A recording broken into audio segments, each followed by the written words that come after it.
According to the Centers of Disease Control and Prevention, the death rate in the U.S. alone in 2013 was 821.5 per 100,000. That's a lot of families affected by death. My desire to want to become a mortician stemmed from a deep desire to understand what happens to the human body once you pass away. That desire grew into a passion to help the families affected by death. In this speech, I will outline the job description, preparation, the advantages and disadvantages of a career in a funeral service industry. A mortician, also known as a funeral director, works very closely with the families after they have lost a loved one to prepare the funeral. They embalm dead bodies, but majority of the time is spent processing all the legal documents, such as death certificates, and arranging the transfers of any insurance policies on behalf of the beneficiaries. This career is not for everyone, and it requires developed skills. It is very important to be compassionate and understanding. Communication is one of the key skills, as you have to be able to communicate effectively and comprehend. It is also important to know how to manage your time wisely, since there are many tasks that have to be taken care of at the same time.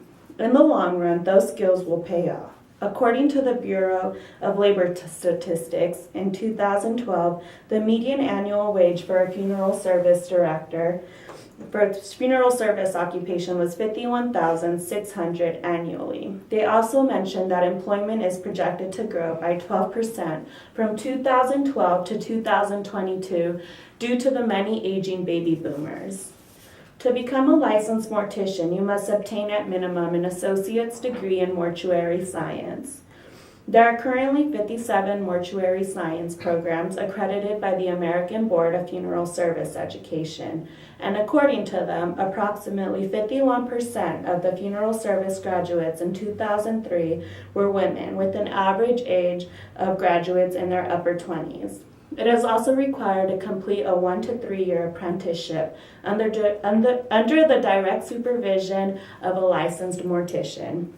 Every funeral service director has to pass the National Board State Exam in order to receive a license in their state. However, each state has different laws and requirements. Moving forward, some of the advantages of being a mortician is that it's a recession-proof job. People are always dying. It's simply part of life. The pay is not too bad if you work for one of the bigger funeral homes.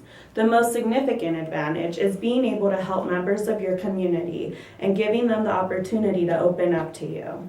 One of the greatest disadvantages of being a mortician is that death does not know time. Morticians work very long hours and sometimes even 7 days a week. And they also work on holidays because, yes, people do die on Christmas. Another disadvantage is constantly dealing with tragedy. How do you not let that affect you personally without becoming an emotionless person? I am aware of the commitment that is required, and I'm still willing to take this path because helping those in my community and ensuring that I can make the process as easy as possible while honoring their loved ones' last wishes outweighs all of the disadvantages.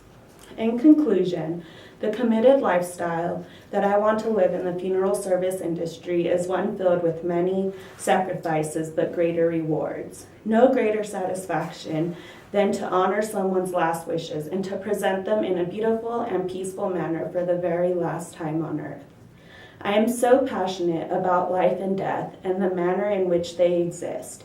Each one of us was born to die, and once we accept that universal truth, we begin to live.